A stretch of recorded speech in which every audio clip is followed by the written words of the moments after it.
Hello folks, welcome back to the podcast. This week we have Grace Webb from the CBeebies hit show Grace's Amazing Machines.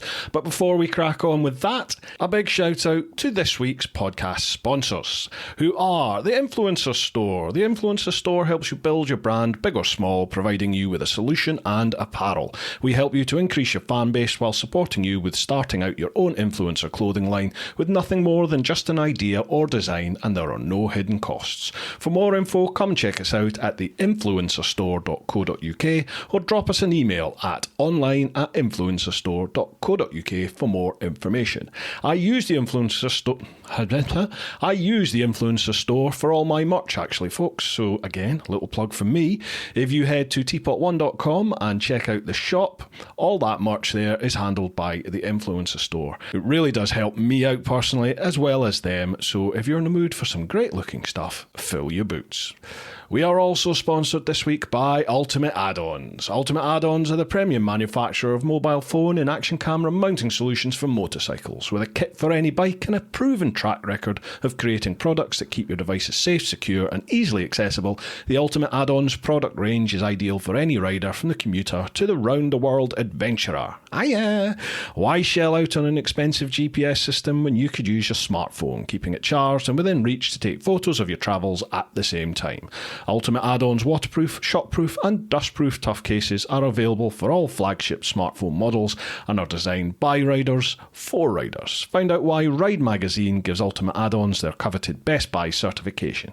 Keep riding this winter with Ultimate Add-ons. It's all about the journey. And if you head to ultimateaddons.com, use the code TeapotOne10 for 10% off. All these links will be down below, folks. And lastly, we are also sponsored by Innov. Now again, I don't really have any sort of sales pitch or sponsor blurb for Innov. I have the K3 at the moment system fitted to my bike. I am changing that back to the K5, which is their flagship 4K model. Innov specialise in producing motorcycle dashcam type solutions. They are single systems such as the C5, or the K series is a dual camera system for front and rear coverage. They really are top of the line stuff, folks. The K3 and K5 systems have inbuilt remotes. They have external microphones. They've got a parking mode featured on it, which means even when the bike is turned off and you're away from your bike, it's still covered because it's got motion detection on it. So if the bike moves or anything nudges the bike, there's any movement round about the bike, the system detects it and it'll automatically record and lock that footage. If you've ever been involved in an accident, you'll know the first thing the insurance company asks is there any CCTV? And with one of these systems fitted, you can say, yes, there is. Really is worth having, folks. Head to Innov, innovv.co.uk/TP1 for some more information. A huge thanks to this week's podcast sponsors. If you're interested in sponsoring the show, please drop me a line to info@teapotone.com and we'll go from there. Okay, folks, let's crack on with this episode 54, Grace Webb. Well, folks, welcome back to this episode of Brew Time, and this week we've got Grace Webb. How you doing, Grace? Hey, Bruce. Thanks so much for having me. No, it's my pleasure. Thank you so much for coming on. You are very, very popular with the dads in the crowd for some reason. It's all dads that have posted questions and dads that have said, you should have a look at CBeebies at this programme. She's right into her bikes. So thank you very much to all the dads out there. Yeah, thank you to all the dads. Yeah, I love to hear that because I'm guessing that they're watching CBeebies with their little ones. And so most people will know me from presenting on a show called Amazing Machines on CBeebies. But I actually love that the show seems to be, from what I've heard from messages, that parents and kids will watch it together. And I absolutely love that about the show, that, you know, they're spending time together watching TV and sharing a joint love for something, mainly motorbikes, but also machines as well. So, yeah, I love that parents are into it just as much as the kids. It was actually, I mean, my son's 23 now, so he isn't watching CBeebies anymore, but a good mate of mine, Mark Fulcher, he he was the one that put me onto you, actually, because he's just now got a newborn, like 18-month-old boy, Archie, if you're watching, Archie.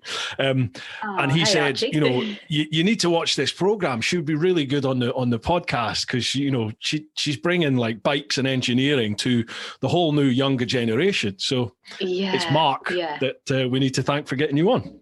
Cheers, Mark. Yeah, and it's opened me up to your world as well, because then, like, once you got in contact with me, I was like, oh, who's this guy? And you do your research, don't you? And like what you've done with that jigsaw around the world and what you continue to do after that, I think is just amazing.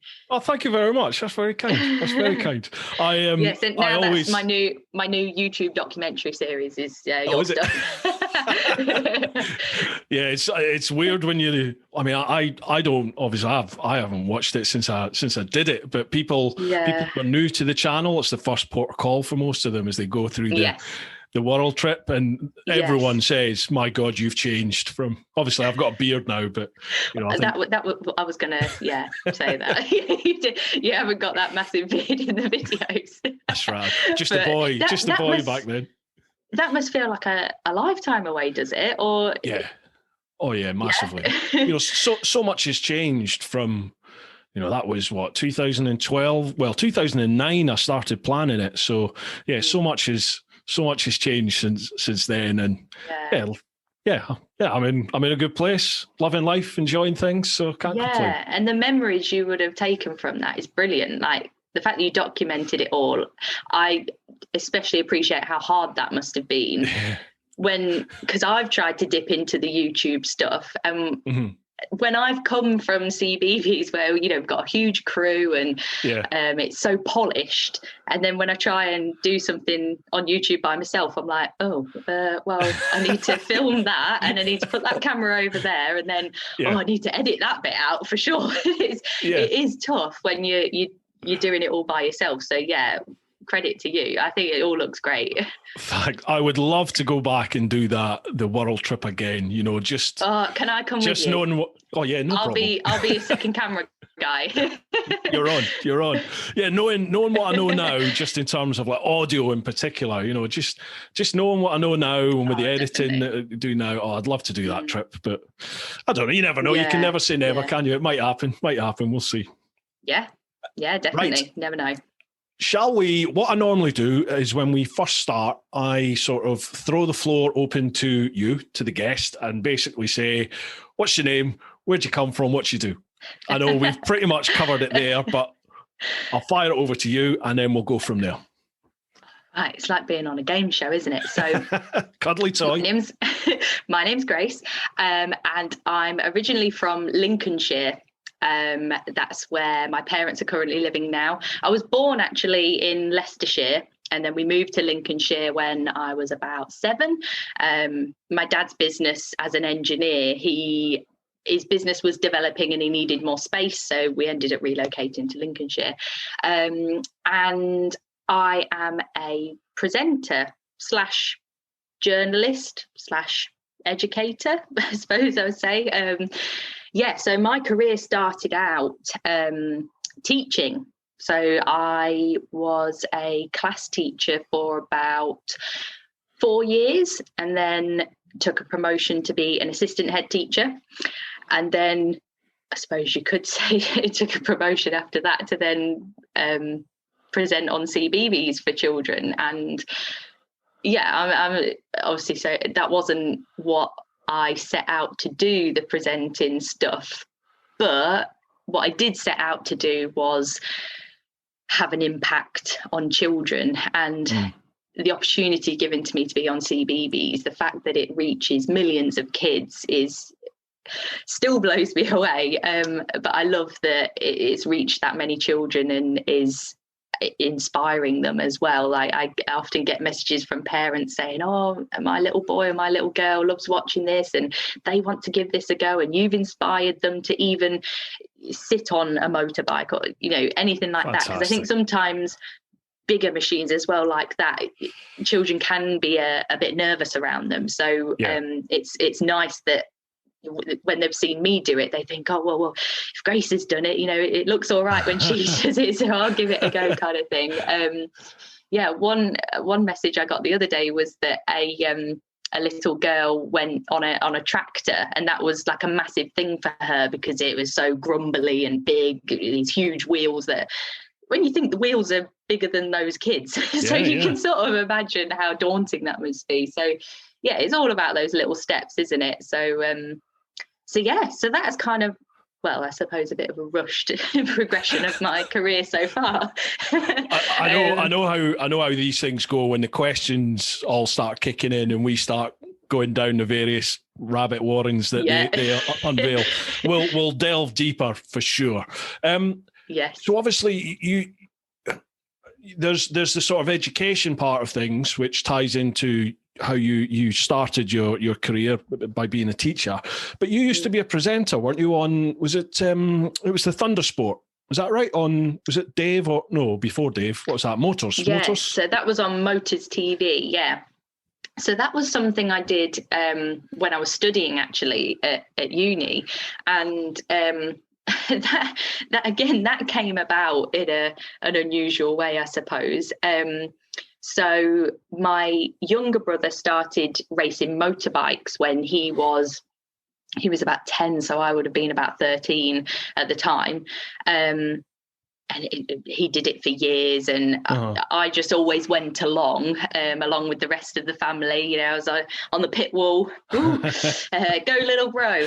In the back of my mind, I did always want to give it a go, really, but I suppose all the efforts were put into my little brother to do it, and I was just loving the paddock life anyway, just going along, and so that was me, just hanging around the paddock. And you'd go to these race weekends every other weekend, at least a couple of times a month, and you sort of then build a paddock family as such. You start speaking to all these different people from across the country, and so I got to know quite a few people. And at the time, Thundersport, the motorbike championship, wasn't televised at the time, and then a few years down the line, they decided they wanted to put it online and on Freeview on Motors TV. So they were like, right, well, we need a presenter. But they also wanted someone that sort of knew about the different people in the championship and sort of where they'd come from and how they got on last year and whatever else. So little old me was who spoke to everyone. They sort of said, well, Grace speaks to everyone. She's been about for a while. She sort of knows a few people, and obviously we'd been with Thundersport since they started. So I sort of got familiar with the names and how they got on in previous years and such. And so they asked me to be the presenter. So I sort of would open the show, but then also would speak to people after the race to say, oh, how do you feel that went, and stuff like that. And it was kind of like what I was doing anyway. I would speak to them anyway about how was your race, but this time I just bought a camera and a microphone along with me. And that's how that kind of came about. And I did really enjoy it because I like to chat to people anyway. And it did sort of cross my mind at that point, oh, well, could this sort of be a career path? But because I suppose because I was studying at uni at the time, and I wanted to see my degree through, and I suppose I put years of effort into that I just then carried on and went down the teaching path, and the Thundersport presenting was just a thing that I said I did. Didn't really follow it through. But then later down the line, a clip of me presenting at Thundersport was what the CBeebies crew saw and said, oh, we've seen your clip doing this, we're looking for a presenter for this show. Is that something you'd be interested in? And obviously when they came back with the nature of the show, like motorsport being a massive interest of mine and my background in education, I was like, hell yeah, like I want to give this a go. Not even, it it was one of the, I just went along. I tend to just go along with stuff and just see what happens. And yeah, I'm very much one for like saying yes to stuff. And went for the screen test, and they called me a few days later saying, yeah, we'd love for you to be the presenter. I was like, are you joking? And then here we are today, and it's just led on to more stuff. And yeah, like I suppose the world of motorsport is so vast and wide that it's I've since done other stuff with it, and I still keep my feet in the teaching side of stuff. And yeah, it's really good. I mean, COVID and whatnot got in the way, as it did with a lot of people's lives. But I'm really happy with how things are going, and the fact that what I'm doing is so well received just fuels me more. Talking of COVID, you adopted a slightly different role, didn't you, during COVID? Was that through CBeebies or the BBC themselves? But they call it an educator, is that right? Where you were basically sort of teaching on TV to like preschool ages.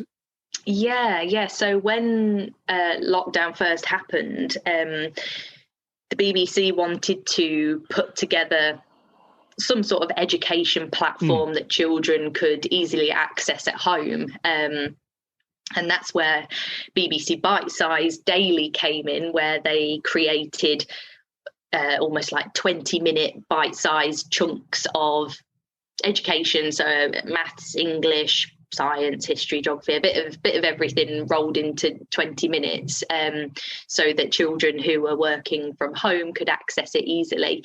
And yeah, I got asked to do that, and that was really great. Like, it was the BBC's biggest ever education project. So yeah, to be a part of that was just amazing, that you're again being tuned in to TVs across the country to help these kids that aren't being able to go to school because of the pandemic. It was just great. So yeah. Awesome. So is Grace's Amazing Machines, is that coming back is that a fourth season? Third, isn't it? A third of Grace's Amazing Machines. And I suppose, it is coming back.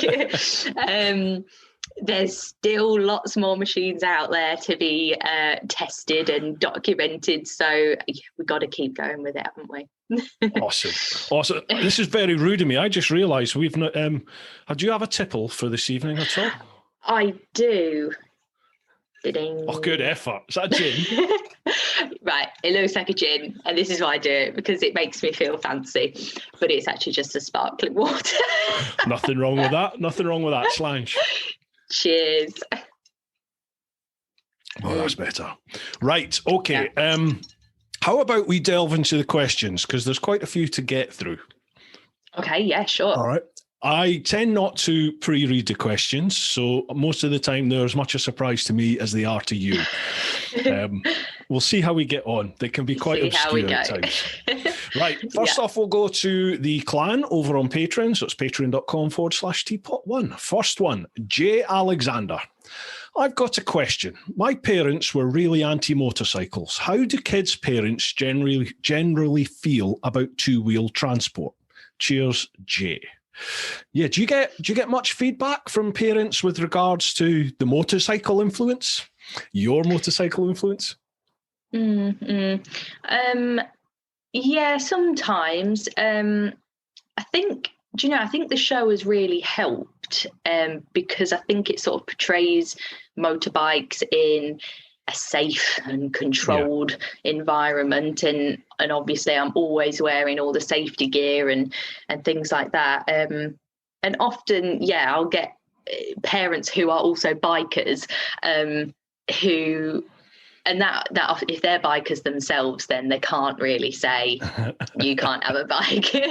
So it's usually like saying thank you, I've been trying to get my child to sit on my bike for ages, kind of thing, and now they've seen you do it, which is great. But I have heard a lot lately about just even people my age saying like, oh, it's so cool that you ride a bike, and I'd love one, but my parents never let me when I was younger, kind of thing. And you do hear that a lot, and it is a shame, because you do hear of accidents, but then you also hear of car accidents. So I think as long as you're being sensible and you've got the right gear, absolutely, I don't see why not. It can only be a positive thing, because we're all saying, aren't we, in the motorcycle sort of industry world, everyone is saying, how are we going to get the younger generation into biking? Because it is a genuine worry.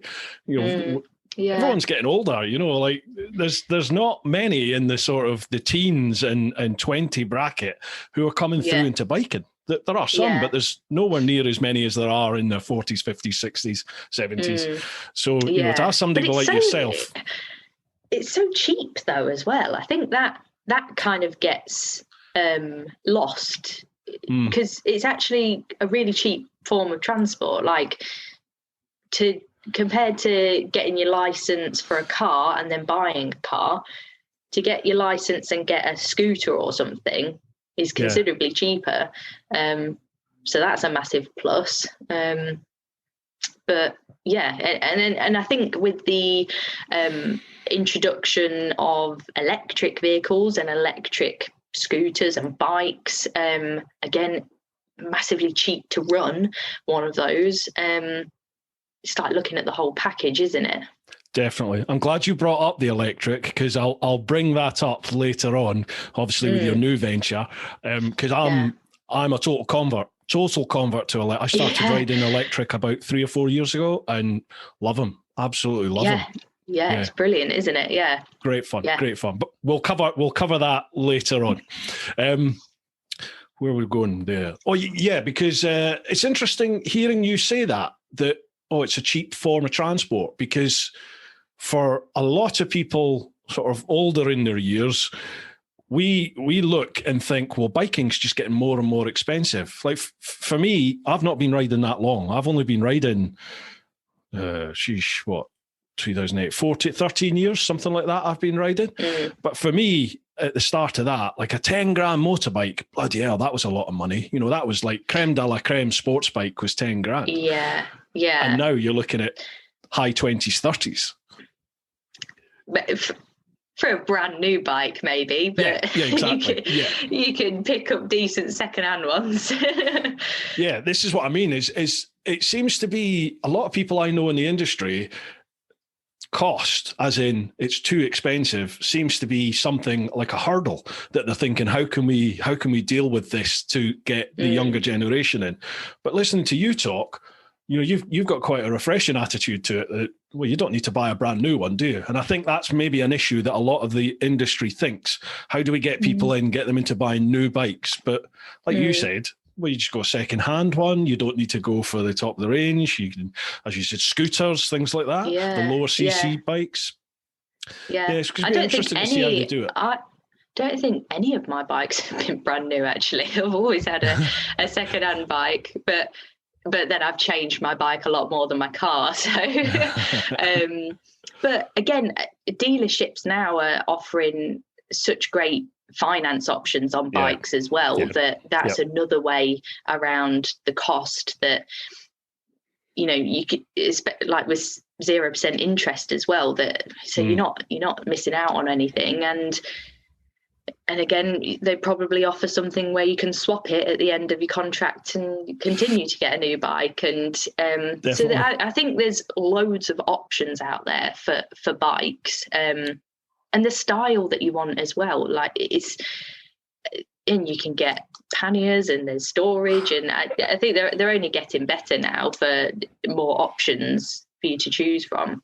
Definitely. And when you get really old, you buy a GS. That's what happens. Right, next question. Matt Jordan.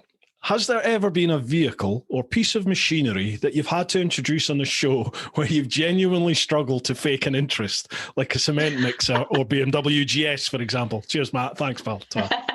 No, not at all. Like, because they're all so interesting, and you have to appreciate that some machines are used for different things. So of course you're going to get the machines that are simply built for fun and are going to be a lot more exciting to control and to use than other machines that have more of a purpose. So you've got to appreciate that, you know, although I'm not going to go woo when using this machine, you might go, oh wow, that it does this, and actually that's really efficient for doing that. And I'm learning so much on the job as well. There's some machines that I didn't even know existed, or parts of the machine that you think, actually that's a really clever design. Like I never knew that it had that on that tractor, because you pass by tractors in the field all the time. You don't really think of the insides of them or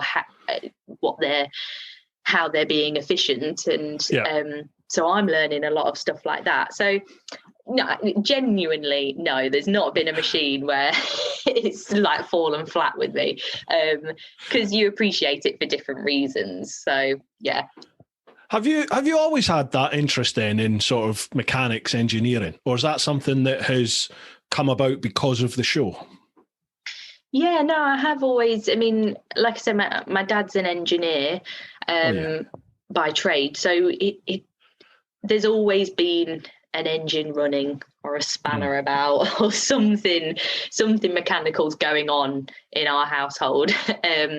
And dad's always worked from home as well, so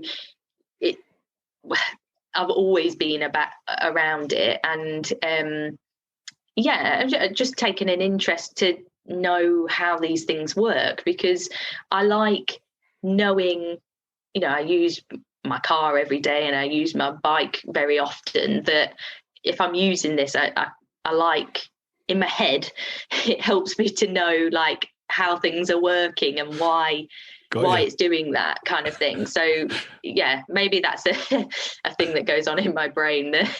I just like to know like the ins and outs of stuff and how it works kind of thing. So so I think I've always had an interest in it. I'm not saying I'm an expert with tools by any means, but I'll give it a go with something. I think there must be something in the air from Lincolnshire, because Guy Martin's like that as well, isn't he? He's the same, because he's same from mentality. Lincolnshire. Yeah. I get that. Next one, I've just seen who it is, and we were chatting about you earlier. Mark Fulcher. It's my mate, Fulch. Hey up me ducks. Before I start, can you let Grace know? Hey up me ducks. There you go. Yeah, I know that saying. Before I start, can you let Grace know my little 18-month-old lad, Alfie, bloody loves amazing machines. Literally no one can disturb him when it's on. Could Grace give my boy Alfred a bit of a wave and say hello, as I know you would love it? Would you mind? Oh, hey, Alfred. Yeah, thank you so much for watching this show. I'm so glad to hear that you enjoy it. I don't know about Alfred, but I think his dad's going to be over the moon now. Couple of questions to you both. Grace, to you both. Grace obviously gets to pilot all sorts of incredible machinery. However, what's the one machine that you haven't tried that you really wish you could take for a spin?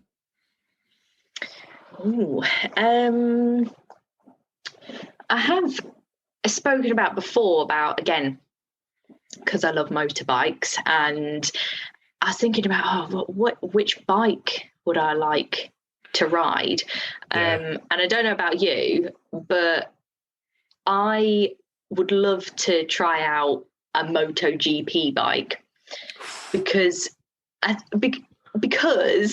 it's like the height of everything. Like that will be so fine tuned that you couldn't buy it. Yeah, you couldn't buy it anywhere. And just to feel what that's like, that you watch every other weekend when the races are on, to feel what they're feeling kind of thing, and to see how sensitive it is and what those brakes feel like and everything. Yeah, I'd love to give a MotoGP a bike a go. I don't think I'd give Marquez a run for his money, but I'll poodle around on it.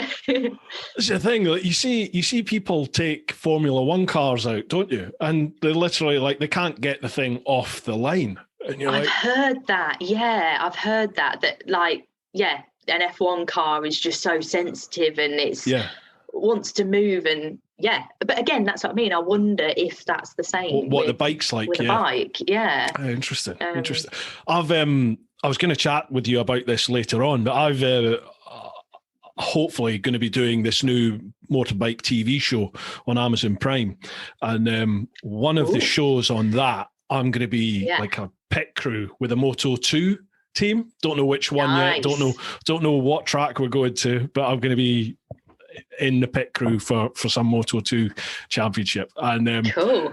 Yeah, part of that in my head thinks, I wonder if you'd just let me have a little shot at that. Don't think it'll happen. Don't think it'll After happen. the checkered flag. Gives a little cheeky go. Any chance of a lap? Yeah. Well, you don't ask, you don't get. Never know. You've got to be in it to win it, don't you? Next one from Fulch. Secondly, for Grace, Cadwell or Donny? I know you've got family ties with Donington, but surely Cadwell's that little bit more fun. Also, which section or corner of the chosen track? Now, you've got family ties with Donington, don't you? Was it your granddad? Is that right? Yeah. So granddad is Tom Wheatcroft, who was the founder of Donington Park. So my mum is his daughter.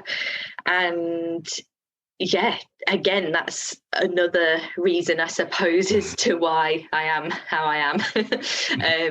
And my love of all things motorsport, because again, we'd go to Donington quite often as kids, and watch the racing. And the first place I watched live racing was at Donington, from the Wheatcroft suite, and it was just amazing. Nice. And you don't realise now, because when you're a kid, you just sort of you accept that that's how it is. And when I look back, I'm like, oh, wow, like Grandad achieved a lot. And I'm ever so proud of him for that, because learning about his life and the history of Donington and how he built it up to be how we know it today is incredible. So I think that's a mean question. I'm always going to have a soft spot for Donington. But I do love Cadwell. And again, being from Lincolnshire is a local track. The mountain is... I've not quite made friends with it yet, as I'm sure some other people haven't. So I would say my favourite part, I definitely know my favourite part of Cadwell, is Mansfield. Left-hand corner, sweeps round. You're hard on the brakes, let go, sweeping around the corner. It's brilliant. I love that. That's my favourite corner for sure. Mega. Are you at the jumping the mountain stage yet? I think the first time I rode at Cadwell, because you hear people talk about the mountain and this is how you should do it. No, you should do it like this. So I was like, right, I'm just going to give it a handful, see what happens. And of course, the front wheel, of course, came up, panic, boom, bashed back down. And I thought, maybe that's not the right way to do it. And that was in the pouring rain as well, I remember. Oh, God. It was literally like, it wasn't raining, it was raining, hammering it down. And it was just one of those, well, I'm going to have to figure it out for myself, see what happens. And then I suppose since then I've been a bit more cautious of it. But in theory, two wheels on the ground, you're going to go faster, but you also need to be carrying that speed over the top as well, don't you? And getting the front wheel up, it does look cool for a picture, doesn't it? Which when you see people like Josh Brooks, he almost motocross jumps it, kicks the back out a little bit. Flies over the top. Yeah. Incredible. No, I'm nowhere near that. I've never even done a lap of Cadwell. I've not done a single lap of it. No, ever. Oh, you've got to. I'd really recommend it. It is one of those tracks that has got a bit of everything. And I suppose it is why it's so challenging. Yeah. Cool. Right, next one. Oh, still Fulch. And a cheeky third, if I may, to you both. Fruitcake with or without cheese? Now, this is a northern thing. My wife's from sort of up your neck of the woods, North Nottingham, Retford, my wife's from. And she has cheese with fruitcake. For me, I would say no. Oh, see? Human, normal. Yeah. But then I'm like if I was to have a slice of birthday cake, I'd eat the sponge and leave the icing. I like just a sponge is fine. Same with fruit cake. It's fine. How can you leave the icing, Grace? What's going on there? I don't know. I don't know where that comes from. What I will say, when I was told cheese with fruitcake, I was like, what? Garlic bread? What? But when you try it, so what do you mean by cheese? Hold on. Do you mean like cheese frosting, or do you mean like cheddar cheese? Like cheddar, a slice of cheddar on fruitcake. Oh, yeah. I would also say no. The sound of it, no. I've not heard of that. When you taste it, have you not? So are you saying try it? Are you recommending this? I'm saying try it. It sounds horrible, but it tastes lovely. But I would still say that's wrong. But it's one of those things that's so wrong it's right. It is nice. I get you. I get you. Oh, okay. I'll get back to you on that one. Right, okay. Last part from folks. Keep up the good work, both of you. Again, thank you to Grace for encouraging the younger generation into the wonderful world of machinery. Shiny side up. And we can all have a cuddle next week. Yeah. Thank you. Next one, Biker España. Hi to you both. What has been I think we've covered this. What has been your favourite machine so far? Secondly, internal combustion or electric? Okay. I say this all the time because I get asked this question a lot. What is your favourite machine? I still don't know what the answer is because there's so many cool ones. But I mean, for me, the superbike that we filmed for my first series was definitely a highlight. So that was the BMW S1000R. Yeah. And I had Anglesey track to myself. It was just like this surreal moment. So I suppose along with the machine came the day as well, which I suppose it makes it a highlighted memory in my head.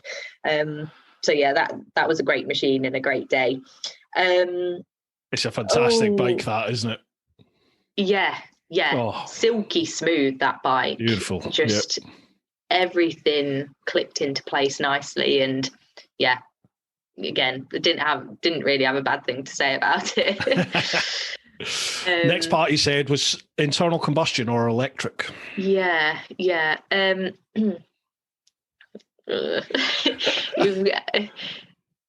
got to love both for different reasons. But I suppose the world is moving to electric, and I'm really enjoying actually finding out more about electric, because the more I learn about it, the more I'm keen to move that way myself.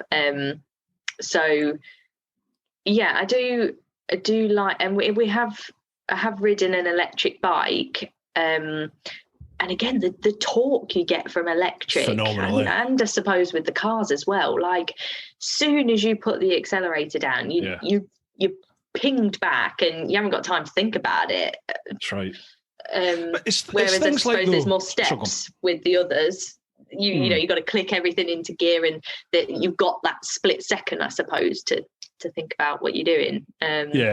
So I thought, like, when I've done electric bike reviews, you always get the lovers, you get the haters, you get the ones that are like, I've not ridden one, but I'm not going to like it because, I like the sound, I like the gears, I like the feel of a petrol engine. And I'm like, I totally get that. I was exactly the same. But as you said, when you jump on the electric, although you've not got the sound of the engine, you've got the sound of everything round about you. You hear the wind more, you hear the road noise more, you hear the bike moving more, don't you? Yeah. And there's something whizzy about an electric bike. Like you feel quite rapid and agile, I suppose. Which I quite like. I always feel like I'm one of those scout bikes, in Return of the Jedi when they're going through the forest. That's, to me, that's what it sounds like. Noise. Yeah. Have you ever watched electric racing? Yes, I have. Yeah, I went to. Look at me! I went to one of the Moto E rounds in Italy. Yeah, and phenomenal, nuts. Did you find that I suppose, an odd experience after years of hearing engines without the sound. Again, that was like a just like wafts of air going by. You kind of think, oh, is everything stopped? Oh no, it's the electrics. When you compare it to, like, you go to that is a MotoGP weekend, but like you have Moto 3 go out and they're so bloody loud. And then you have Moto E where you literally can't hear anything. Yeah. So I watched my first MotoGP race at Donington, and again, I didn't realise from watching on TV how loud they are in real life, especially when there's a group of them together. It's insanely loud. And it is going to take time because it's been years like that. But there are so many pros of going electric. So, I am swaying towards the electric side now. Yeah. I mean, I'm not going to sell my internal combustion bike at the moment. I've concluded that I need a collection because I'm struggling to part with any bikes what to do you want to buy the next one. What you got? So at the moment? I currently ride an Aprilia, an RRV 450. Okay. Which is a purpose-built race bike, but me and my dad have sort of tailored parts so that we can take it on the road as well. And that's what I love about it, that it's unique. And I think it's one of the only RRV 450s that is able to go on the track and on the road, which is why I love it so much, because it's unique. So, I can't sell that. I'm going to have to just find more money to buy an electric bike. So, you've just got the Aprilia? Yeah, I just got the Aprilia. But then, luckily, being from a large family, we have a garage that I will then pinch other people's bikes. So I have been riding recently. A friend of ours keeps his bike at our garage, a Gix 1000. And I've always loved the Gixxers, the 600 or the 1000. I find them so comfortable and still reasonably slim. I like a slim feeling bike. I love the Gixxers. I'm the same. Yeah, before I even rode, it was my poster bike. It's the one that you have up on the wall, and it's like the blue and white Gixxers. I was like, one day I'll have one of them. Well, one of my first bike when I got my full license was a 750, a Suzuki 750, and I love that. I mean, I had to have it restricted, but it just the feel of having a big bike finally was great. And as much as I love my 450, because it's a race bike, you can't really go too far on it because it's very rigid, stiff suspension, and your bum goes a bit numb after a while. So then when I sit on the Gix 1000, it's like, oh, this is so. I feel like a couch. Yeah.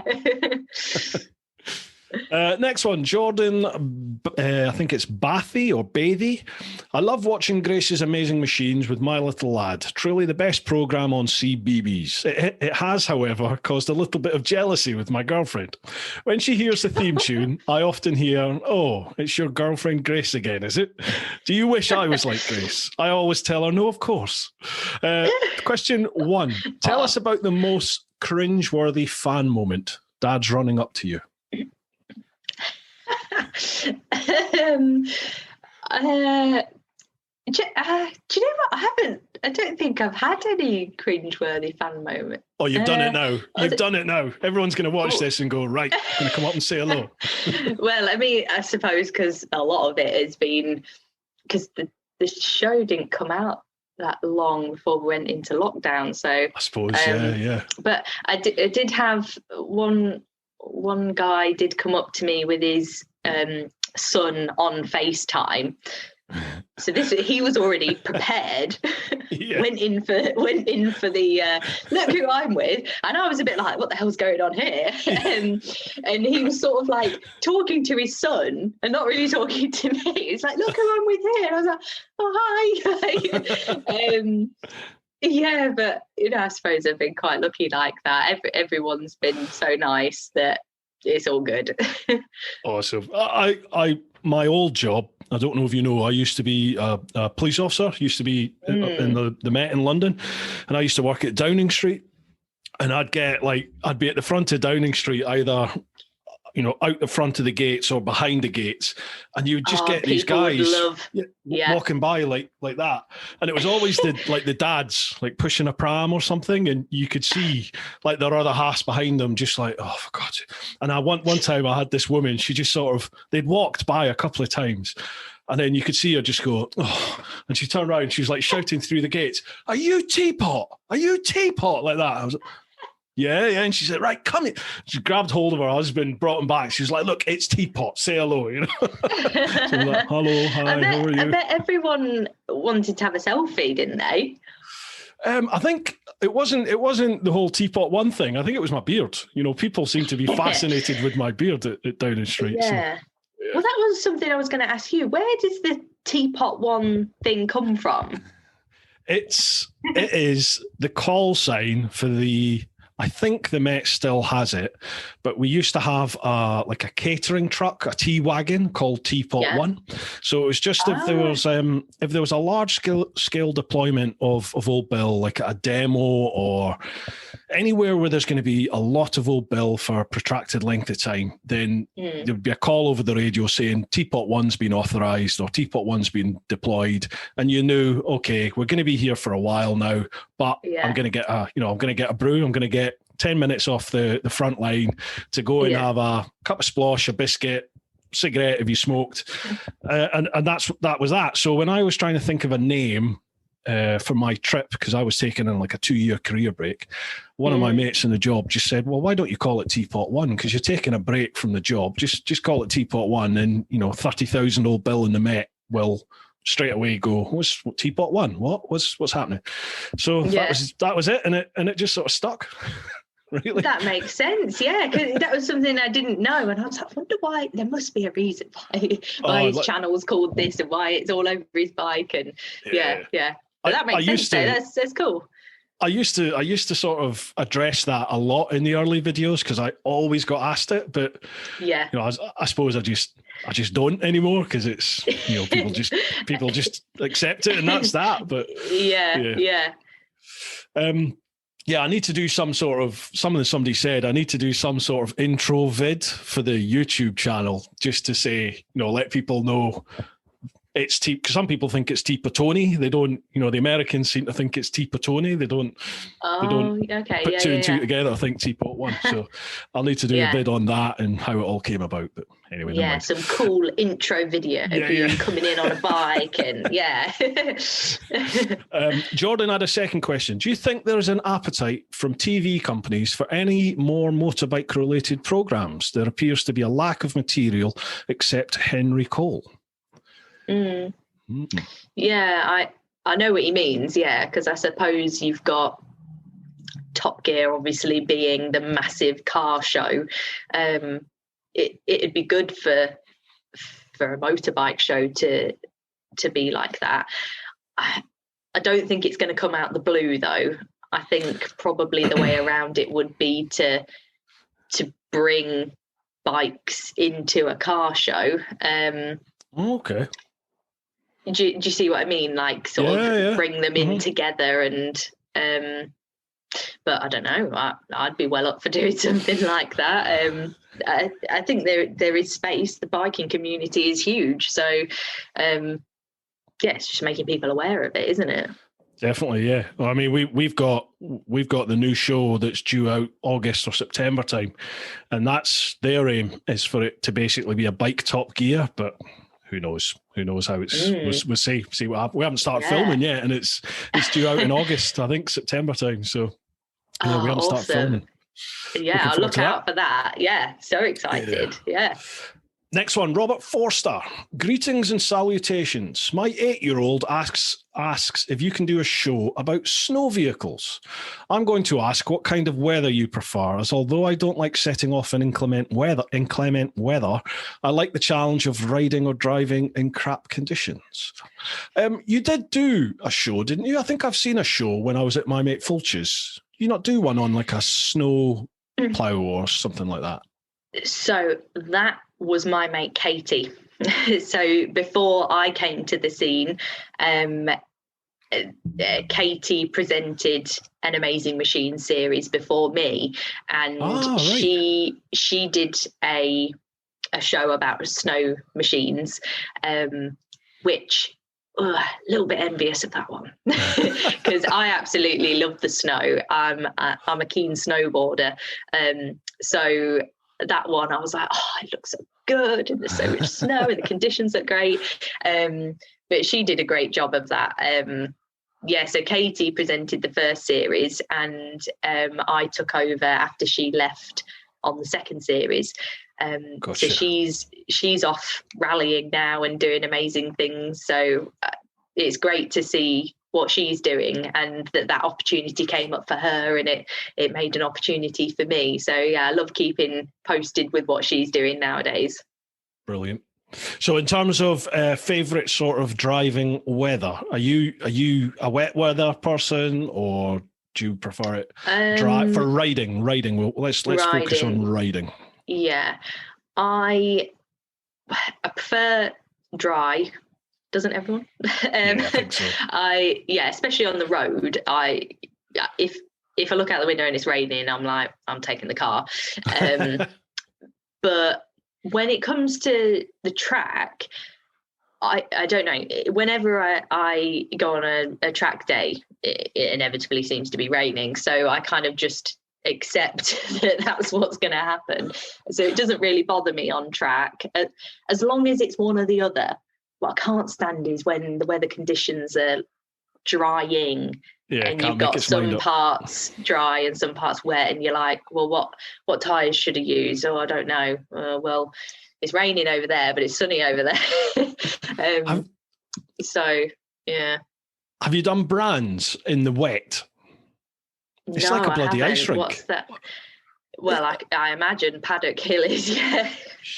Honestly, Paddock Hill's great fun.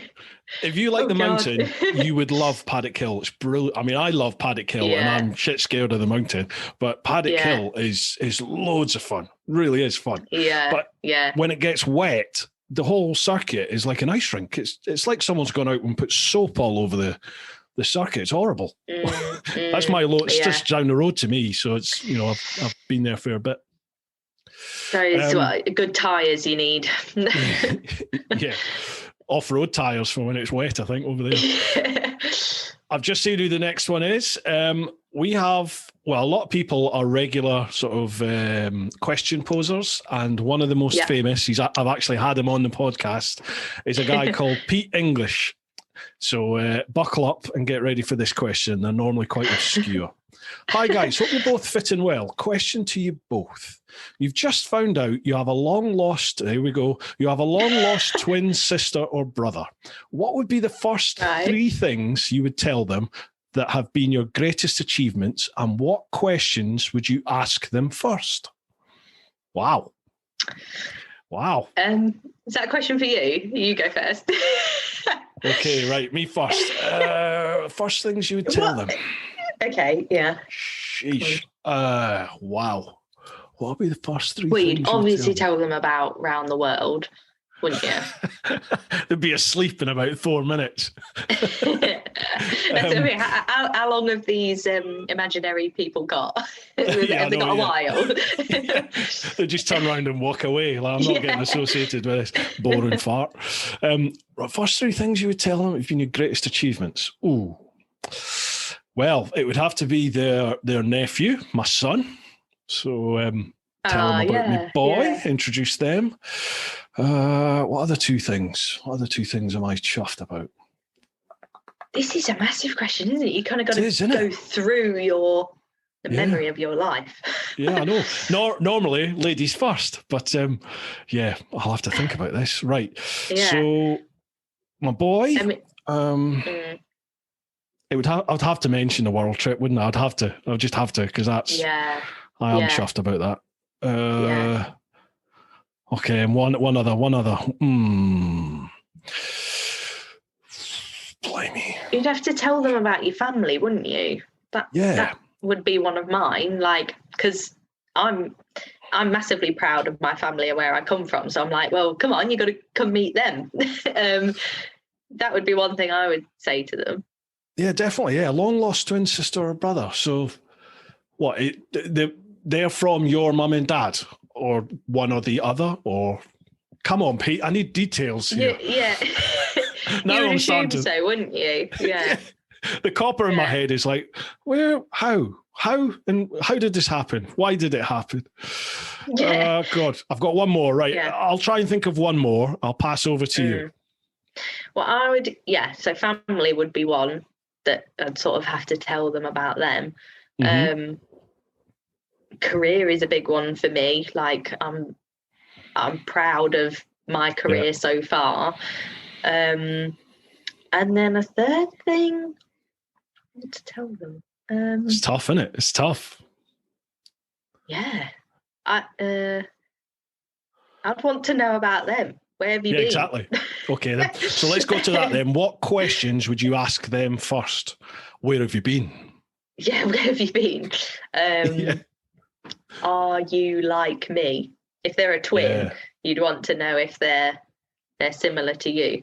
Because I heard recently, who was it? Oh no, I was listening to a podcast with Mo Farah, and I didn't realise he's an identical twin. Oh, is he? I never knew that. Yeah, I didn't know that either. And he was saying about how he gets a feeling if his identical brother is feeling down or sad or that kind of thing. And even though they live really far apart, Mo was saying he just gets that feeling of that he knows something's not quite right. I think that'd be awesome, like almost like a magical power. Like I'd want to know if that sort of connection is there, sort of thing. Yeah, you do hear about that, don't you, with identical twins? They can almost read each other's minds and preempt what they're going to say, what they're going to do. Yeah, and I'd also want to ask if they'd be up for doing some sort of like trickery. I've always thought that'd be cool to like go somewhere and pretend that they would be Grace, and that's if it's an identical sister. Good point. Very good point. Yeah. That'd be something. We need to know more details. Yeah, Pete, we need more details.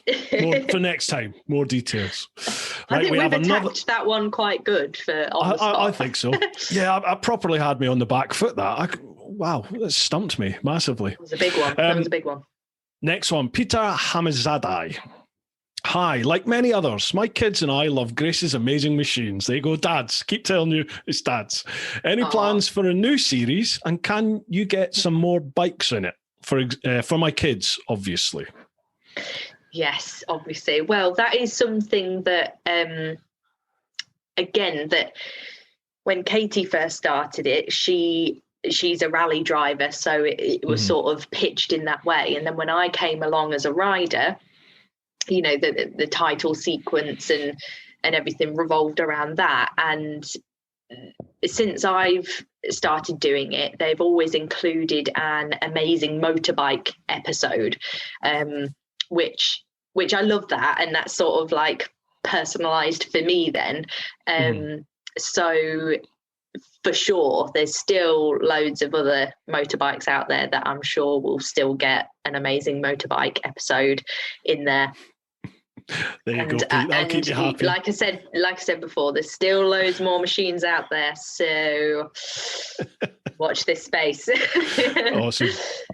Right, Pete's got a couple of questions. Question one to both. As influencers of all ages, what do you think can be done to get younger people interested in biking, and what changes do you think should be made, if any, to the licensing system? Well, we sort of touched on that, haven't we, already? High five for being influencers. Yeah, I know. Yeah. I always find that term a bit like, ooh, influencer. I need to get a TikTok account. Oh, I've not gone down that bit yet. Oh God, I'm so glad. Instagram's enough. Yeah, I can't cope with it. Like I used to have Twitter as well and LinkedIn. Like growing up, isn't it? LinkedIn, you got to do it. But I haven't got the time. I don't do Twitter anymore because it's just full of argumentative 12-year-olds that live with their mum and want to fight everybody. And I just don't have time. I don't know how people do it all the time. That's why I've sort of stuck to just Instagram. I'd rather do one well as such, rather than have loads and not have time to do all of them, kind of thing. So yeah, absolutely, find me on Instagram. But in terms of what can be done to get the youngsters into it, we've kind of touched on that, haven't we? And well, the licensing system's an interesting one, isn't it? Because not when I did it, because it was still around when I did it. But obviously I could do direct access straight in. And now you have to do mod 1, mod 2, don't you? All the various different things. Yeah. And even like the introduction, I don't know, do you have to do that on a bike where you have to follow a sat-nav? I know they've introduced that on a car license. Have they? Part of your test is to be able to follow a sat-nav. I didn't have to do that when I took my test. I don't know if you have to do that on a bike. But yeah, I think it's just being aware of it and finding platforms to help with that. Again, like why I'm really proud coming from CBeebies, that I do feel it's helping youngsters want to get involved with not just motorbikes but any sort of motorsport and machinery. But also I know Bennett's are doing a lot of great stuff about making this kind of information easy to digest, and especially if you're new to this, not just kids but even adults that want to get involved, it's kind of like, well, where do I start? So it's what do I do? Finding good platforms that will help you with all that information. So I know like people like Bennett's and Auto Express are good people to follow and to find out information about that kind of stuff. But also think manufacturers have a responsibility as well to get people involved. And like I say, I suppose it's that offering finance options that are suited to young people as well. You know, not everyone can just turn up with several grand to put down straight away. It's how are you going to appeal to the younger generation? I think they would be my tips. Yeah, definitely. It's interesting on the topic of the licensing system, because I had you heard of the Chasing the Racing podcast? Chrissy Rouse and Dom Herbertson. I had them on the podcast. And I used to interview Chrissy Rouse when he raced for Thundersport. Yeah. Lovely lad. It's like now seeing him all grown up, bless him. Yeah, but no, his podcast is great. Yeah, it's doing really well. They're doing great guns. It's really funny couple of lads them.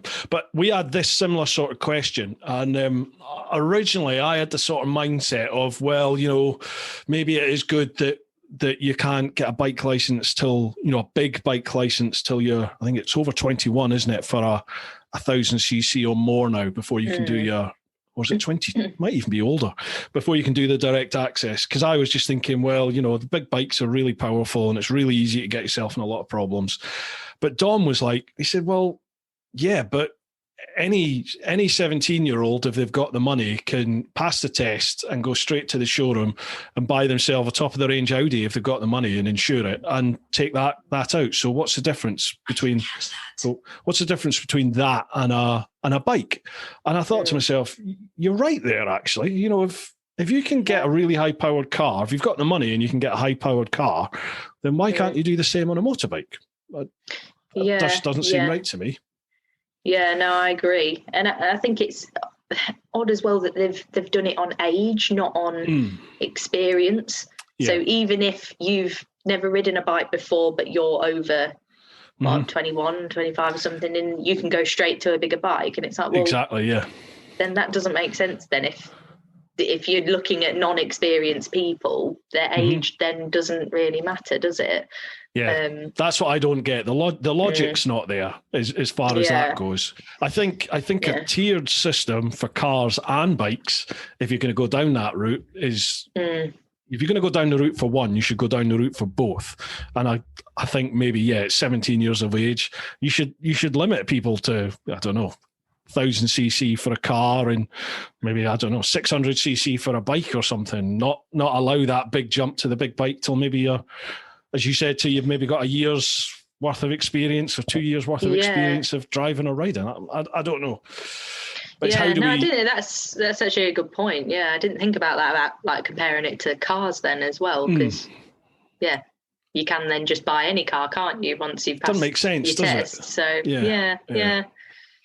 I think it's more, as you said, it's more the appealing to the youngest generation to get that interest from an early age, and also to placate the mums and dads. You know, you've got to placate the parents. The reason I didn't ride a motorbike was because my mum was really anti-bike, and it was my mum that made me promise to do my trip. You know, the whole story of that was that it was my mum sort of turned round to me before she passed away and basically said, you know, you've always wanted to do it. Don't get to my stage where you face the end and you regret what you're not done. Go for it. Yeah. So, you know, I think you have to get the mums and dads, the parents on board, don't you, to nurture that love of biking through the kids. Definitely. Pete's got a second question. Grace, how old were you when you started riding bikes, and was it by personal choice or because of family influences?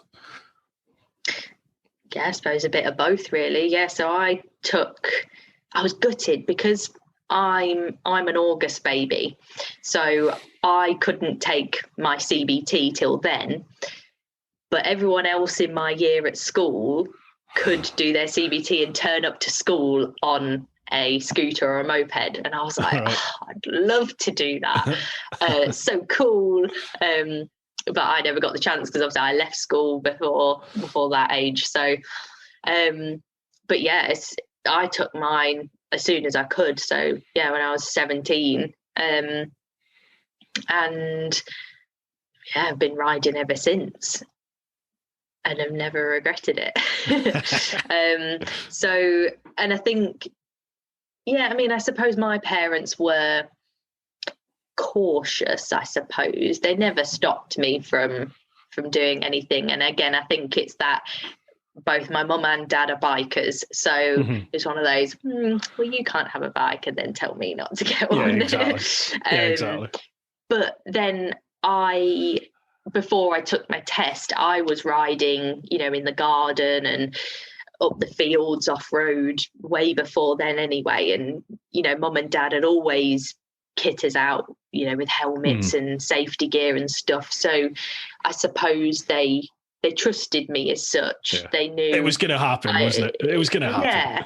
And I think that's what you've got to do. If you know it's going to happen, then facilitate it in a safe way then, rather than say, no, you can't do this. No, you can't do this. Because I think, you know, from working with kids, if you do that, it's going to want to make them do it more. So you've almost got to work with them and to make it as safe as possible. And I think that's where, you know, my relationship with my family, there was trust there that they knew I was going to be sensible, and you know, they'd sort of brought me up around this, and they could see that I knew what I was doing, kind of thing, to then be able to take it out on the road safely. And it's just being cautious on the road, isn't it? Because it's not necessarily always you're riding or driving. You've got to have your wits about you on the road. So, yeah, I mean, racing is something that I would have liked to have had a go at. Do you think you might still? I'd love to. But I'm sure, as you know, racing is a very expensive thing to do. So, yeah, maybe one day, I don't know. Have you done your ACU licence? I have done in the past, but again, that's something you've got to keep up, isn't it? And unfortunately, I've let mine lapse. So, yeah, maybe one day. Watch this space. By the sounds of it, watch this space. Right, next one, Chris Kemp.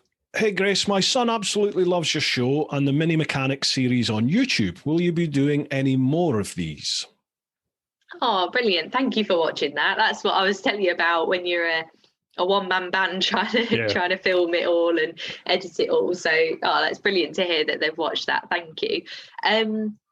I hope so.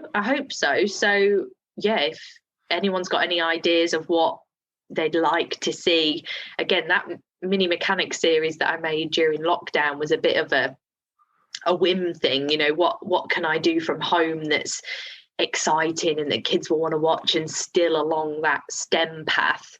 And luckily for me, like I say, Dad's an engineer from home, so I could bombard his garage and everything to do some filming in.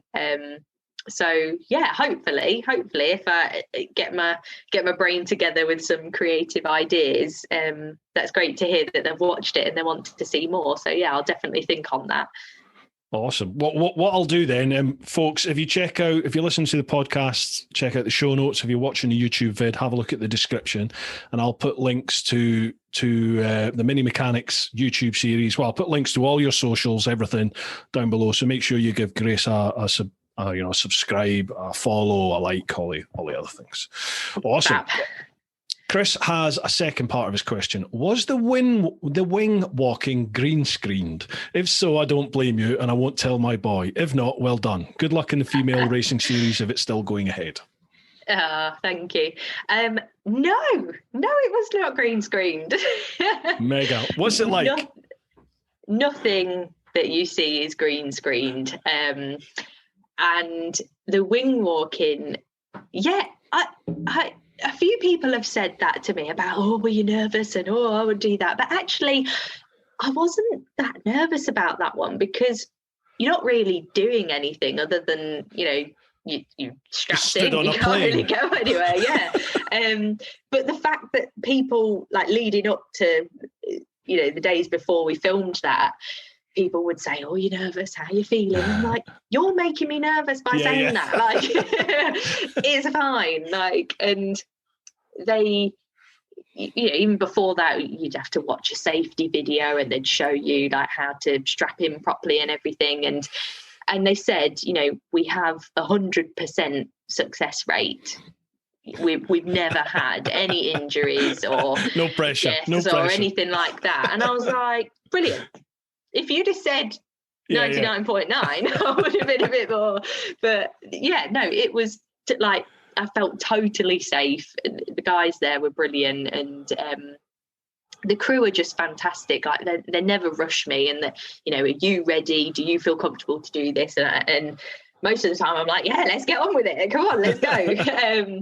The wing walking was just amazing. Like, wow.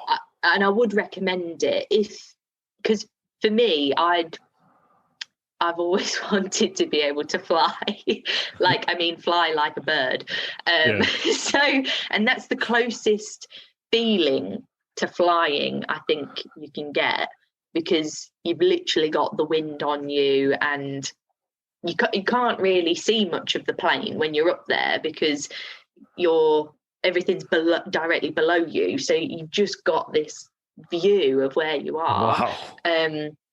And it's just incredible, and it does literally take your breath away. The wind is that strong that sometimes you're like you can't catch your breath. And it was brilliant. So that sounds mint. You I can would love tell to your do son something like that. That was legit. I'd love to do it, but I think I'd need a jumbo jet to get my fat ass off the ground, I think. So. Last one from Patreon, Mark Keenan. Hey up, how's it going? In one sentence, how would you sum up the internet? Wow. One sentence? Yeah. Pete English, that's how I sum up the internet. It's as obscure as his questions. Well, I suppose the internet is an interesting place. I always find that word interesting gets you out of a lot of situations. That sums it up in one word. Interesting. Interesting. Yeah. Internet is an interesting place, yeah.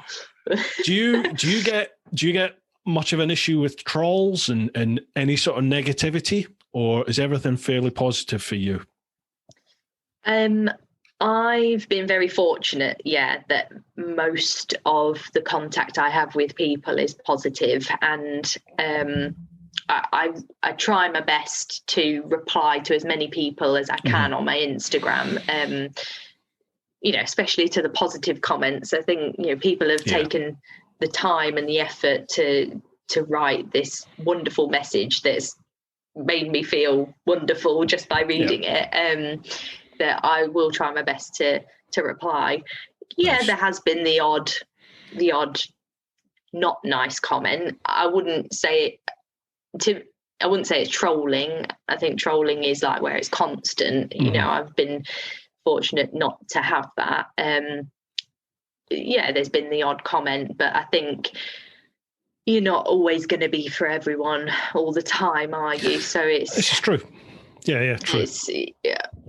It baffles me sometimes why people go out their way to say stuff, but I'm taking it on the chin. I've got a really good support network around me, and they keep me on the straight and narrow, so that's really helped.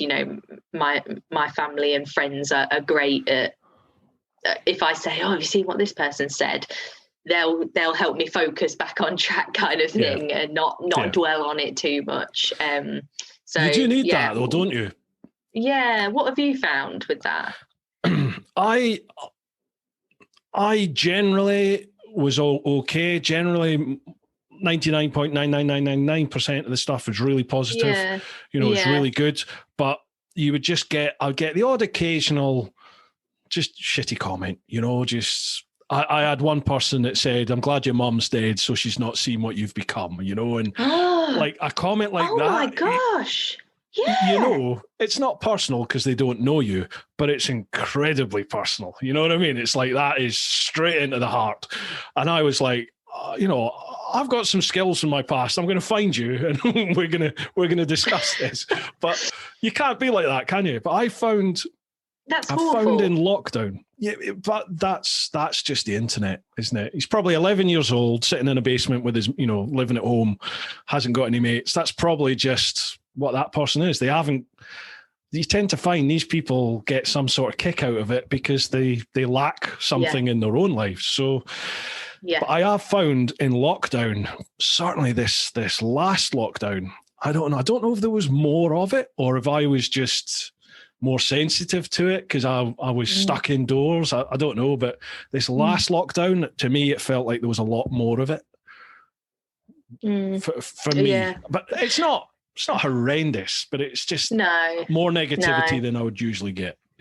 I watched a Instagram TV thing with Scarlett Moffat the other day, and she was saying about how she gets comments sometimes, and she said she would like dwell on it and it would eat her up in the past, but now she's sort of come to realize that like she'll then message that person and say, are you okay? Because if you're making comments like that, you can't be your happy, healthy self if you're saying stuff like that to people. So she was saying about how she would almost reach out to them and ask if they're okay and like give them a helpline number to help them feel good about themselves, because you can't be happy if you're making comments like that to other people. Exactly. And she said usually a lot of the time they would come back and say, actually, sorry about that. I'm not in a good place. Thank you for sharing this number, kind of thing. And I was like, oh, actually, I find this really interesting, just seeing how different people view it. And I'm quite conscious that I'm still, I suppose, quite early in my career, and it's all going all right at the moment, but it might not do one day, kind of thing. And so that's interesting to hear you say your side of it as well. So I think it's always part and parcel, I think, of you can sound really, I don't mean to sound pretentious, but having an online presence, you're going to attract the really good and you're going to attract some bad. It's a yin and yang, isn't it? But thankfully the vast majority of stuff is positive, but you do get the odd little bit of negative. And it's quite interesting. I've just moved across to the Instagram questions here. So thank you very much to everybody over on the Clan and Patreon that did your questions. Thank you for that. We're now on Instagram at TeapotOne Insta, and I'll put Grace's links down below as well. The first comment is from my mate, Rav Wilding. Do you know Rav at all? I don't know. I know who he is. I've never met him though. But I did see that comment pop up because that was quite an early one on the post he said, "Oh, we watch it all the time," and I was like, He's a lovely fella, Rav. I used to work with Rav at this. We used to both work at Peck and Nick in the Old Bill. Yeah. So that's where I know really? Rav. I was on his team, and then he became a detective, and then went off to Crime Watch, and the rest is history. But he put a post up very recently on Instagram about trolling. Basically, he gets a lot of hate. Like he gets a lot of racial stuff. He gets just a lot of just plain hatred sent his way, which I just don't get, because he's like the nicest bloke you're ever going to meet. Really genuine bloke. Yeah, and people have these preformed opinions of him because what they see in the paper or what they've read, and grips my poop. It does, I don't know why people feel they have to do it. It's really sad, and really sad when you think what it can lead to. Sometimes it's absolutely like I said, I think sometimes these people need a bit of help themselves. I think you're right. I think you are right, because when you do, occasionally I have replied to some of mine's nowhere in the same league as what Rav's facing and other people have faced. But when I have replied to some people, you, as you said, the amount of times some people would reply back with, "Oh, I'm really sorry, I'd had a few beers that night, I wasn't thinking straight," or, as you said, "I'm just not in a good place." But anyway, let's lift the mood a bit. Let's lift the mood. Who have we got here? Next Level Wheelie School. Can't wait, they said. You just did that, didn't you? That's what I was going to say to you, because I know you went to them probably the weekend before me, actually. I think it was. Aren't they just incredible? Great couple of lads, They really are. They really are, Paul and Ryan, such good instructors. Like, they just go through everything step by step, don't they? And when I turned up, and I was like, "Oh, what if I'm the only one that can't do it?" And they're going to try and make me do it straight away. But they do that whole build up thing, and ease you into it. And, there's no pressure, and they give you that tailored advice as well. So that by the end of the day, I was loving it. Were you wheeling down the whole runway? Right, so by the end of the day, I felt like I could pop a wheelie. So my next step would be to hold it for longer. Gotcha. So I'm itching to get back and see those guys. I found it so frustrating, because just when I thought, right, I think I've got it now, it's more gas. What got me was how little clutch you used. It's just literally just a dab of the clutch. But then when I'd think, okay, I've got this, so I'd manage 2 on the bounce, and I'd be like, right, when I get 5 on the bounce, I've smashed it. Well, I'd get to number 3 and the front wouldn't even come up, and I'd be like, what have I done different? What's wrong? But that's another good thing about yet. Well, no, me neither. And it's one of those like, oh, do I go and try it on my own bike? Nah. But that's what I was going to say. The day with them, you get loads of time. Did you find that? It's just continue, just keep practicing, and there's just loads of time to practice, loads of space as well, which is great. I'll be doing a vid on it, folks. I have filmed it. I will do a vid on it. It's just I've got loads of stuff in the pipeline at the moment that I'm getting these videos done. But that vid is coming, I promise you, and it's all there. I'll be going back. I definitely will be going back to do another one. I went with a mate of mine who's been on this podcast as well, a chap called Martin Yoxel. He came on, and he's an amputee biker. He lost his right leg from the knee down in a road accident. Car pulled out on him and he lost his leg there and then. So he was like, I'm going to do this wheelie school. Come and do it with me. So I'm like, okay, let's go and do it. So I went and did it. Unbeknown to me, he's been like 3 times before. So we get there, and he's a seasoned hand. He was like, by the end of the day, he's wheeling every time. I said I was getting out wheelied by a one-legged bloke. I saw pictures of him actually. Yeah, he looked great doing it. Yeah, and it goes to show, like, just keep practicing, because there was someone there on the day that I went that had done it the day before, so he sort of made a weekend of it, and by the end he was pulling some sweet wheelies. Yeah. We had a guy there when I was there in my group. You get split into groups, don't you? And literally, I think the first run, he popped it on the back wheel and did almost the entire length of the runway. And I was just like, this is how today's going to go then. Yeah. Oh, it's phenomenal. Right, next one, the Arctic Rider. This is amazing. Both my kids love your show. My question is, what racetrack would you like to ride that you haven't? And have you ever ridden the Arctic Circle Raceway like Bruce? So, I've never been to the Arctic Circle. Have you not? The Arctic Circle Raceway. It's in Norway. It literally is. It's a racetrack just into the Arctic Circle. It's amazing. Wow. It's great fun. Yeah. You need to get that on the show. Before. Yeah. I've been to Norway, and that's a beautiful place, isn't it? Stunning. Yeah. Yeah. Beautiful. But no, never been to that raceway. Is it icy? It would be in the winter, yeah, but about May till about September, it's open.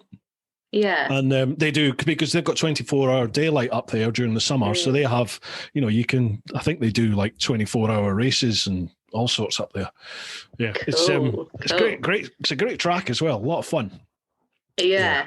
Well, I would probably flip that on its head, because the track that I would like to ride, I think, is Losail in Qatar. Oh, yeah.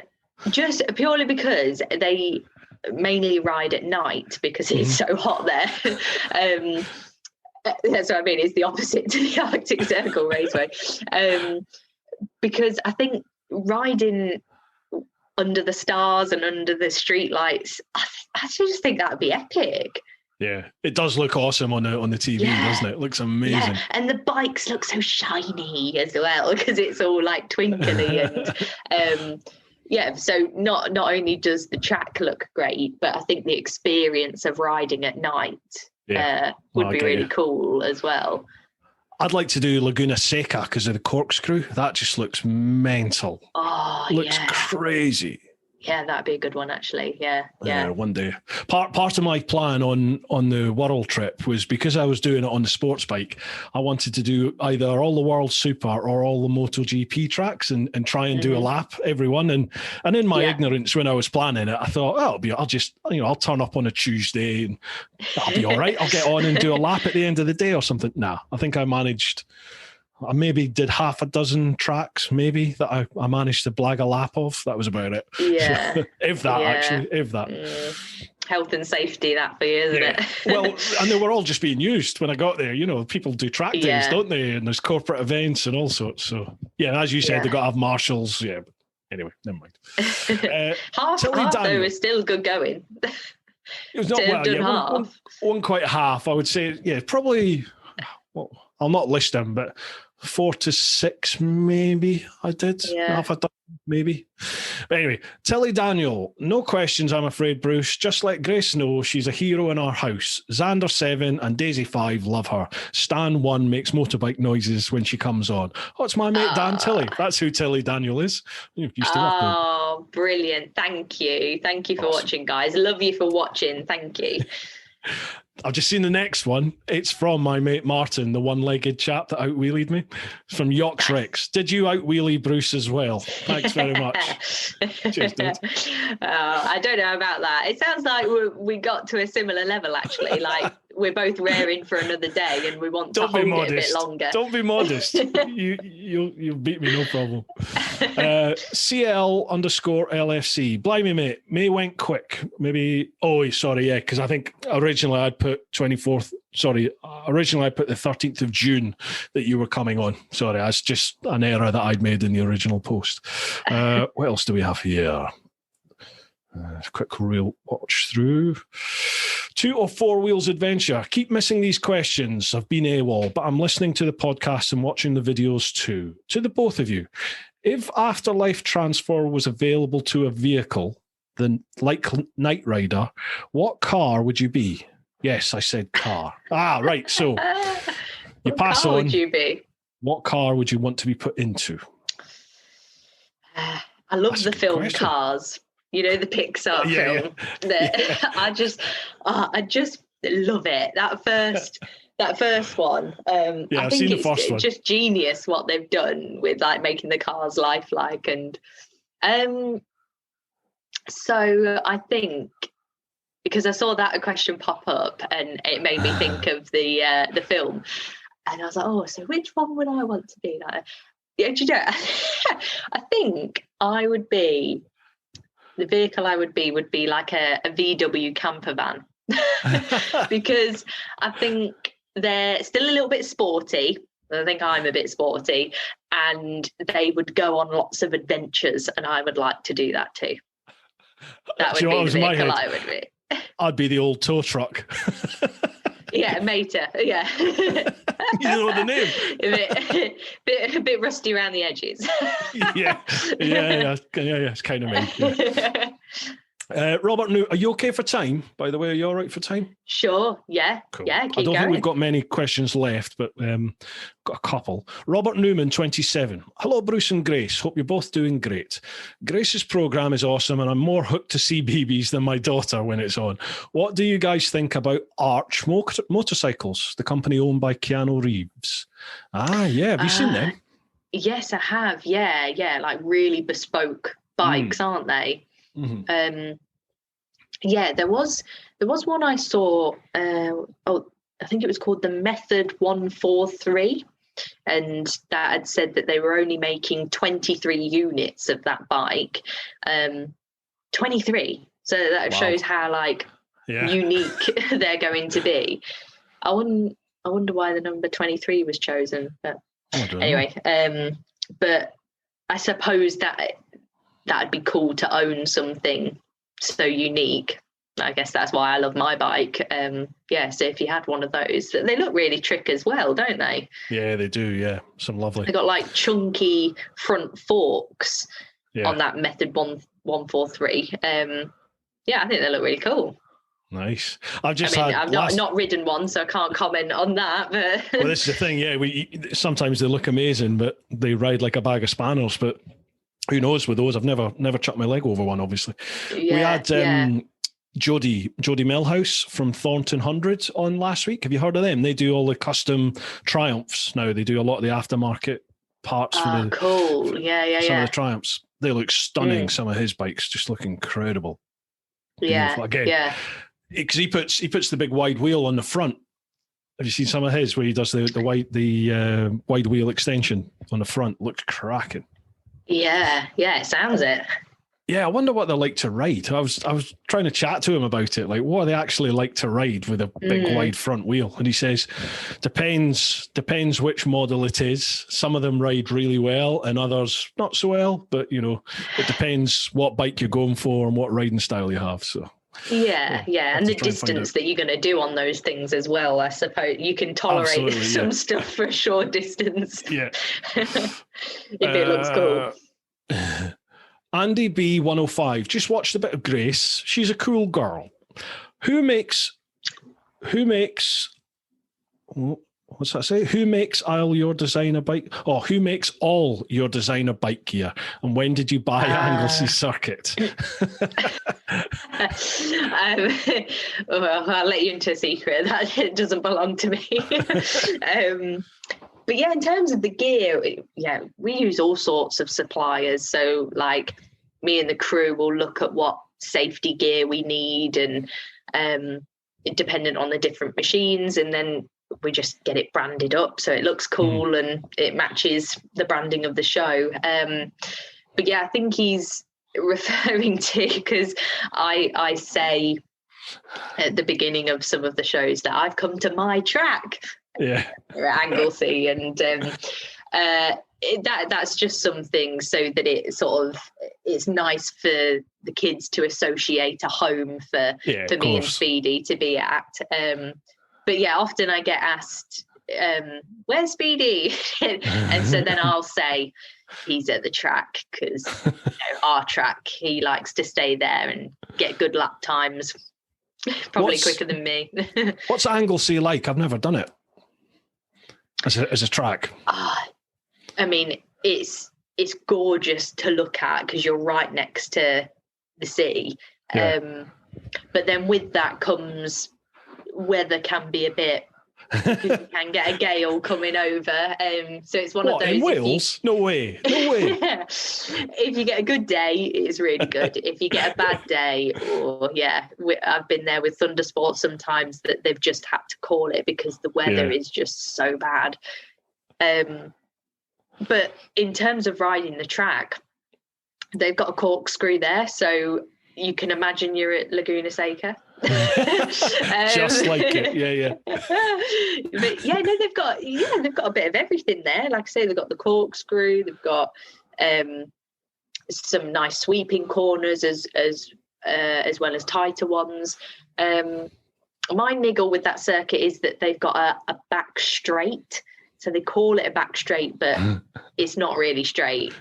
You've still got some lean going on there.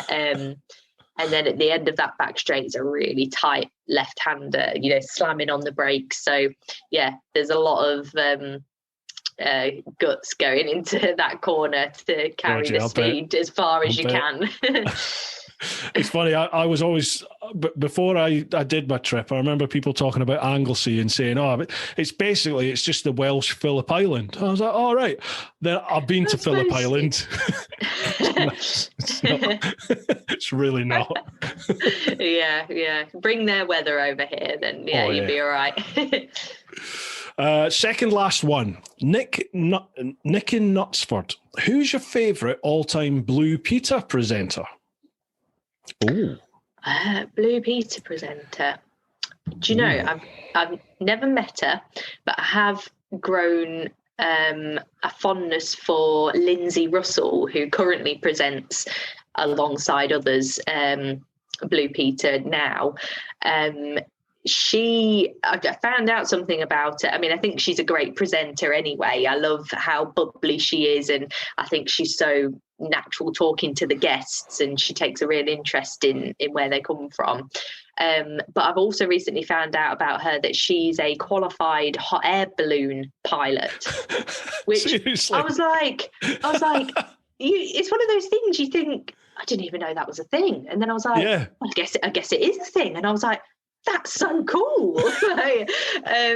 So yeah, she's like total awesomeness now. I mean, I thought she was great before, but now I know that she's a qualified hot air balloon pilot. I'm like, that is awesome. So hopefully I get to meet her one day. It's a shame that a lot of us from CBeebies or CBBC, from the children's side, lockdown sort of hindered us meeting each other. So we'll send messages to each other online, but actually meeting each other is still yet to happen for a lot of us. So hopefully that will happen one day soon, and I'll get to meet Lindsay Russell.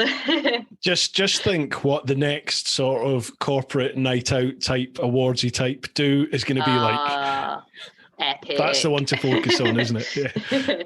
Everyone will be in the toilet by 9 o'clock throwing up, won't they? They'll just nobody can handle their booze anymore.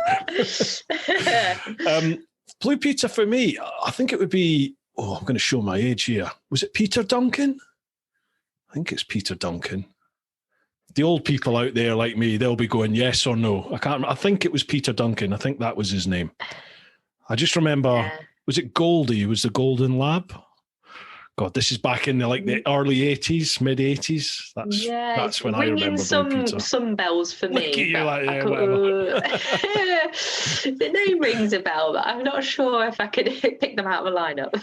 I think it's Peter Duncan, purely because my next door neighbour when I was born, Willie Cordner, he was a fisherman out of Peterhead, off in the North Sea boats.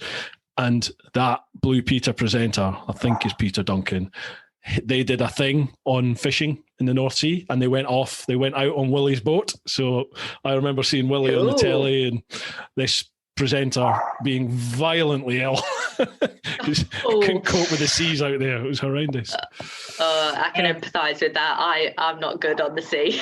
Yeah, I'm terrible now. I used to be fine, but as I've got older, I can't handle it anymore. Yeah, I've noticed that actually. Yeah, getting worse as I get older. It's the worst feeling as well, isn't it? Like seasickness, when you get proper seasickness. You can't avoid it, can you? You can't go anywhere. You just can't. You just got to ride it out, haven't you?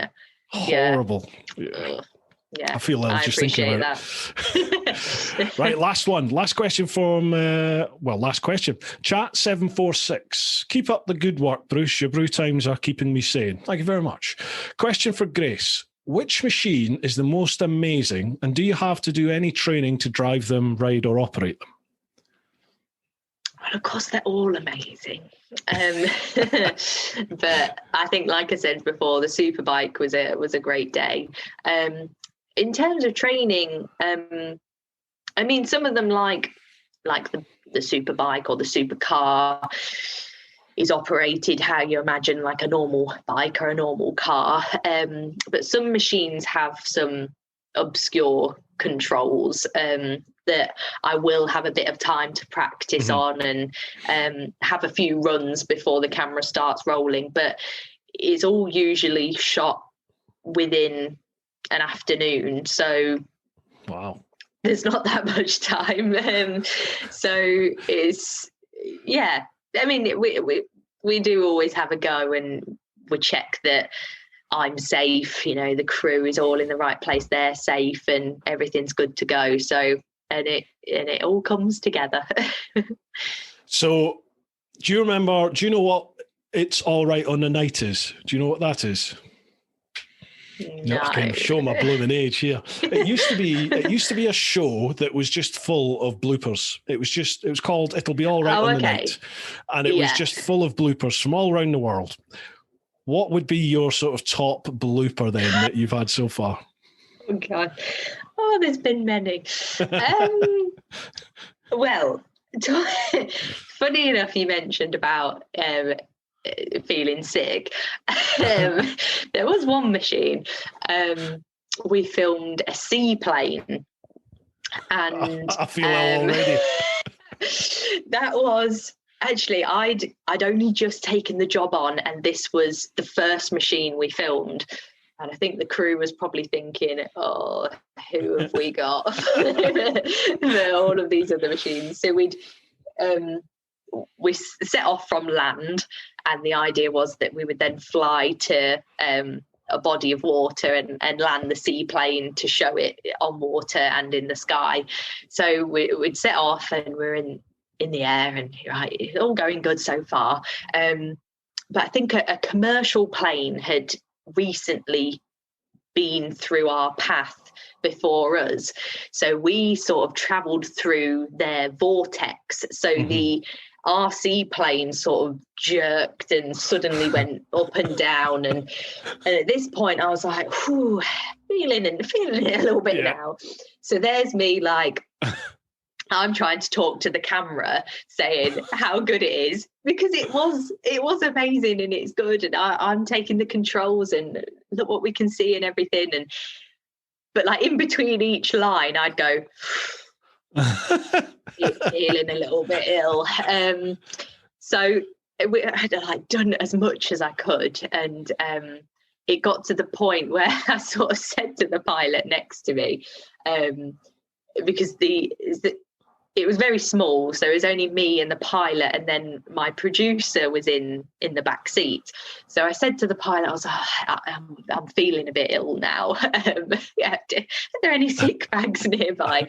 And he's like, yeah, check in the door pocket kind of thing. So I'm checking the door pocket. There's no sick bags. Oh, and I'm like, guys, anything, just anything, find me anything.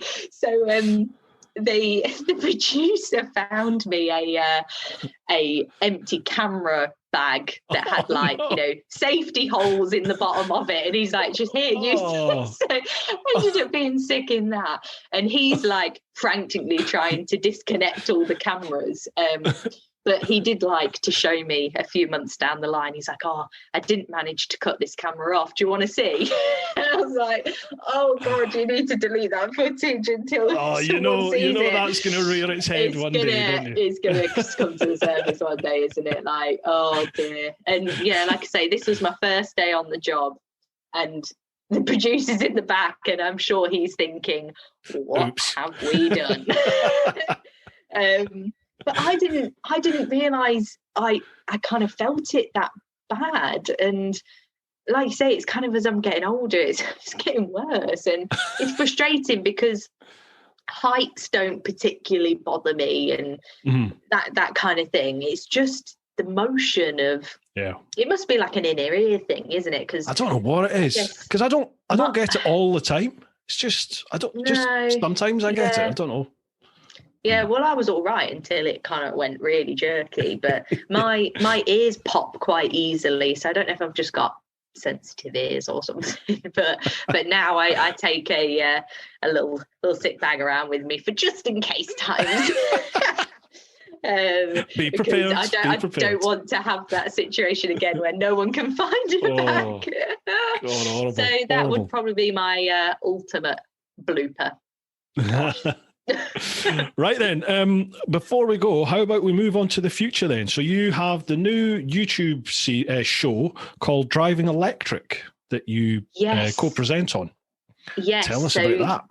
This is a platform all about electric cars. So the idea of Driving Electric is a channel and a web space where you can go to find news, reviews, advice, tips, facts, all of these kind of things to do with driving electric. So I would really recommend going to have a look at their website or their YouTube channel if you're, as a lot of us are, looking to move to electric driving. They'll give you tips and advice from things like how to charge up an electric car to reviews of the latest electric sports car, that kind of thing. So it's just a hive of information where you can find out anything you need with regards to driving electric. So, and that's how the world is moving towards. So I'm really excited to be a part of the team at this time when we're inevitably gonna go towards electric. So yeah, I'm learning so much on the job as well. So it's a great place to go if you've got anything you want to find out about that. If you're not sure about anything, it's really digestible information. Cool. And do you think will they have motorbikes on that eventually as well, or is it purely cars? Well, since I've joined the team, I'm like, right, guys, what I think is a good idea.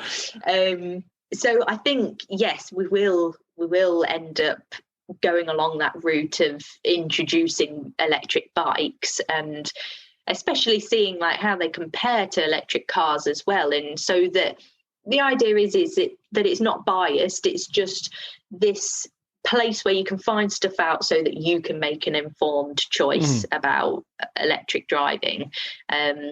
So I do think, again, watch this space. Electric bikes will be making a show. Cool. Have you had any contact with a company called English Electric Motor Company? No, I haven't. What are they? They're one of the premier sort of dealer stroke distributors for electric motorbikes in the country. I've done quite a bit of work with them now, and they are really savvy in terms of social media platforms, getting out there, spreading the word. So I'm sure they would love to speak with you, and they could get you on a bike or different bikes if you wanted to try them out. So if you're interested brilliant. in anything like that, I'll send you a point of contact for them, and I'm sure they would bite your hand off to let you try the range that they've got. Yeah, brilliant. I'll check them out. Yeah. Cool. No problem at all. Grace, I'm done. That's all our questions. Thank you very much for bearing with us. Oh, no, it's been great. Thank you to everyone who sent their questions in. And thank you for having me, Bruce. It's been so much fun. My glass is now pretty much empty. It's our pleasure. Our pleasure.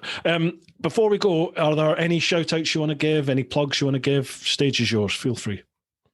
Oh, thank you. Well, yeah, so you can catch me on Instagram, where I'll be posting like the latest news and events and stuff that I'm doing. So you can catch me on there. You can find me on CBeebies as well, which is on iPlayer anytime you like. Check out Driving Electric as well, which has got loads of upcoming stuff with regards to electric driving. And I hope we can get out to some live events soon, so I can meet some of you guys in person, which would be great. So yeah, Absolutely. Stay posted on my website and Instagram, because whatever's happening, I'll post on there. Beautiful. I'll put all those links down in the show notes for the podcast or in the vid description for the YouTube vid. So make sure you check them out and give a follow. Grace, thank you so much for coming on. I've really enjoyed it. It's fantastic to meet you. I love what you're doing. It's great to see the effect you're having, not only on the dads out there, but also in the younger generations as they're coming through. So thank you for what you're doing. Thank you so much.